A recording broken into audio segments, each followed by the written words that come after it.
Hello guys, good morning. എന്തൊക്കെയുണ്ട് വിശേഷം? എല്ലാവർക്കും സുഖമല്ലേ?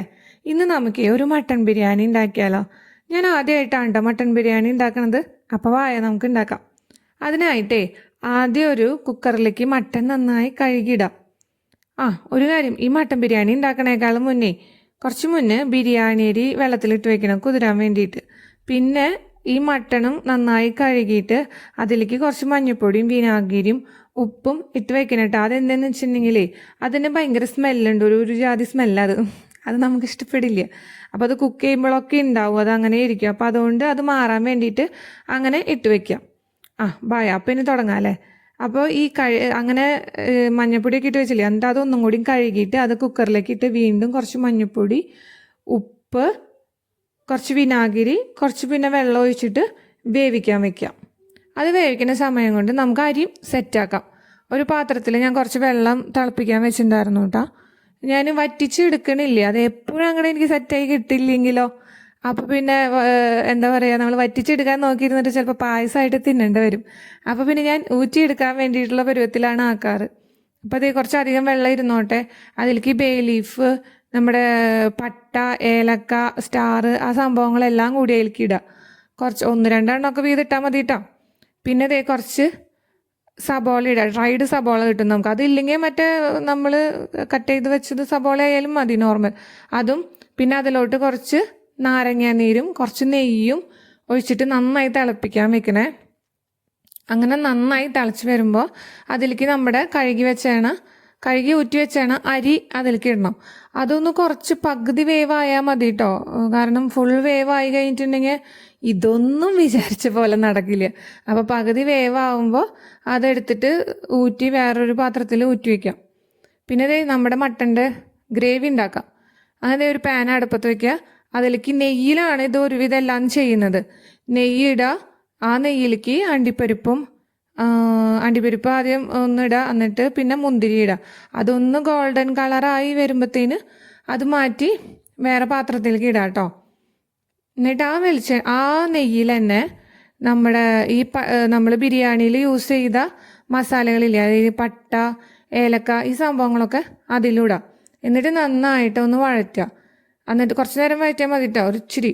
അതിനുശേഷം ഇഞ്ചിയും വെളുത്തുള്ളിയും അത് ഫസ്റ്റ് ഇട്ടിട്ട് ആദ്യം ഇളക്കണം. ഞാൻ അങ്ങനെ ഇടാൻ നോക്കിയിട്ട് അത് ശരിയായില്ലേ, തക്കാളിയും കൂടെ വന്നു. എന്നാൽ പിന്നെ അത് കൂടെ കിടക്കട്ടെ. അപ്പോൾ തക്കാളി, ഇഞ്ചിയും വെളുത്തുള്ളിയും ഇതൊക്കെ കൂടിയിട്ട് നന്നായിട്ട് ഇളക്കുക. അത് നന്നായി ഒന്ന് ഫ്രൈ ഒരു ഗോൾഡിഷ് കളറായി വരുന്ന വരെ ഇതായി കഴിയുമ്പോഴത്തേന് നമ്മൾ സബോള ഇടാം. സബോള ഇട്ട് കഴിഞ്ഞിട്ട് നന്നായിട്ടൊന്ന് വഴറ്റുക. അപ്പോൾ ഈ നെയ്യ് കുറച്ചല്ലേ നമ്മൾ ഒഴിച്ചിട്ടുള്ളൂ. അപ്പോൾ അതുകൊണ്ട് ഒന്നൊന്ന് ഭയങ്കര ഡ്രൈ ആവാൻ സാധ്യതയുണ്ട്. അപ്പോൾ നമ്മൾ ഈ വേവിച്ച വെള്ളം ഉണ്ടല്ലോ, മട്ടൺ വേവിച്ച വെള്ളം കുറച്ച് അതിലൊഴിച്ചിട്ട് നന്നായിട്ട് ഇളക്കുക. അത് കഴിഞ്ഞത് അതൊരുവിധമായി കഴിഞ്ഞാൽ പൊടികളിടാം. മുളക് പൊടി, ഗരം മസാല, മഞ്ഞൾപ്പൊടി, പിന്നെ മല്ലിപ്പൊടി, ഇത്രയും മസാലകൾ ഇട്ടിട്ട് നന്നായിട്ട് ഇളക്കുക. കുറച്ച് ഉപ്പും കൂടി ഇട്ടോട്ടോ, അതിനനുസരിച്ച് ടേസ്റ്റൊക്കെ നോക്കി ഇളക്കുക. നന്നായി ഇളക്കിയിട്ട് അതൊക്കെ നന്നായി ഒന്ന് പിടിച്ചു വരുമ്പോഴത്തേനും കേടില്ലേ, പുളിയില്ലാത്ത കേട് കേട്ടോ. വല്ലാണ്ട് പുളിയുള്ള കേടാണെങ്കിൽ അത് ടേസ്റ്റ് ഉണ്ടാവില്ല. പുളിയില്ലാത്ത കേട് ഒരു 2 ടീസ്പൂൺ ഇടാം. അങ്ങനെ അത് നന്നായി മിക്സ് ചെയ്ത് കഴിയുമ്പോൾ നമ്മുടെ മട്ടൺ അതിലോട്ട് ഇട്ട് കഴിഞ്ഞ് നമ്മുടെ അരിയൊക്കെ അതിനെ സെറ്റ് ചെയ്ത് മുകളിൽ ഒക്കെ എന്താ പറയുക സെറ്റ് ചെയ്തിടുക. അതിന് മുകളിൽ മല്ലിയില, അണ്ടിപ്പരിപ്പ് വറുത്ത് വെച്ചത്, പിന്നെ കുറച്ച് നെയ്യ്, ഈ സംഭവങ്ങളൊക്കെ ഇട്ട് നന്നായി അങ്ങ് പൂക്കളിടുന്ന പോലെ അലങ്കരിക്കുക. എന്നിട്ട് ഫോയിൽ പേപ്പറിൽ പൊതിഞ്ഞ് വയ്ക്കുക. പിന്നെ ഒരു കാര്യം, നമ്മുടെ വീഡിയോസേ കുറേ ആൾക്കാർ കാണുന്നൊക്കെ ഉണ്ട്, പക്ഷെ കുറേ സബ്സ്ക്രൈബേഴ്സ് ചെയ്ത ആൾക്കാരേക്കാൾ കൂടുതൽ സബ്സ്ക്രൈബ് ചെയ്യാത്ത ആൾക്കാരും കാണുന്നുണ്ട്. അപ്പോൾ എല്ലാവരും അപ്പുറത്തുള്ള ലൈക്കും ഇപ്പുറത്തുള്ള സബ്സ്ക്രൈബും ഒക്കെ ഒന്ന് പ്രസ് ചെയ്ത് ഒന്ന് സഹകരിക്കണം, ഓക്കെ?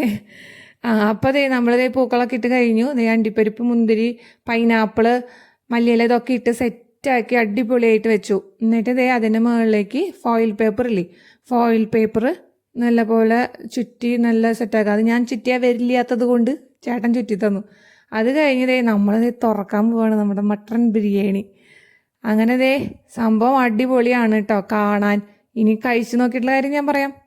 അങ്ങനെ സംഭവമൊക്കെ തുറന്നു, അത് ഒക്കെ മിക്സ് ചെയ്തു, നന്നായിട്ടൊരു സൈഡിൽ നിന്ന് അങ്ങനെ മിക്സ് ചെയ്തു. എന്നിട്ട് സംഭവം കഴിച്ചു നോക്കിയപ്പം നല്ല ടേസ്റ്റ് ഉണ്ടായിരുന്നു കേട്ടോ. എന്താ പറയുക, പിന്നെ നാട്ടിൽ മറ്റേ എനിക്ക് ബീഫൊക്കെ വെക്കുമ്പോണ്ടല്ലോ നാട്ടിലത്തെ ബീഫ് ഭയങ്കര ടേസ്റ്റാണ്. അത്ര ആ ടേസ്റ്റ് ഒന്നും ബീഫിന് ഇവിടെ ഇടില്ല. ചിലപ്പോൾ മട്ടനും അതുപോലെ ആയിരിക്കണം, അറിയില്ല. പക്ഷെ ഇവിടുത്തെ മട്ടൺ വെച്ച് ചെയ്തത് നല്ല രസമുണ്ടായിരുന്നു. അതിൽ കുറച്ച് റൈസും പിന്നെ കുറച്ചൊരു പൈനാപ്പിളിൻ്റെ ഒരു ചെറിയ കഷ്ണം, കുറച്ച് പിക്കിള്, കുറച്ച് കേട്, ഇങ്ങനെ കുറച്ച് ഈ റൈസ് ഇതൊക്കെ കൂട്ടി അങ്ങ് കുറച്ച് തിരുമ്മിയിട്ട് കഴിക്കുക. അപ്പം നല്ല ടേസ്റ്റ് ഉണ്ടായിരുന്നു. പിന്നെ ഞങ്ങൾക്ക് നല്ല വിശപ്പുണ്ടായിരുന്നു. അത് കാരണം പിന്നെ ടേസ്റ്റ് പിന്നെ പറയണ്ടല്ലോ.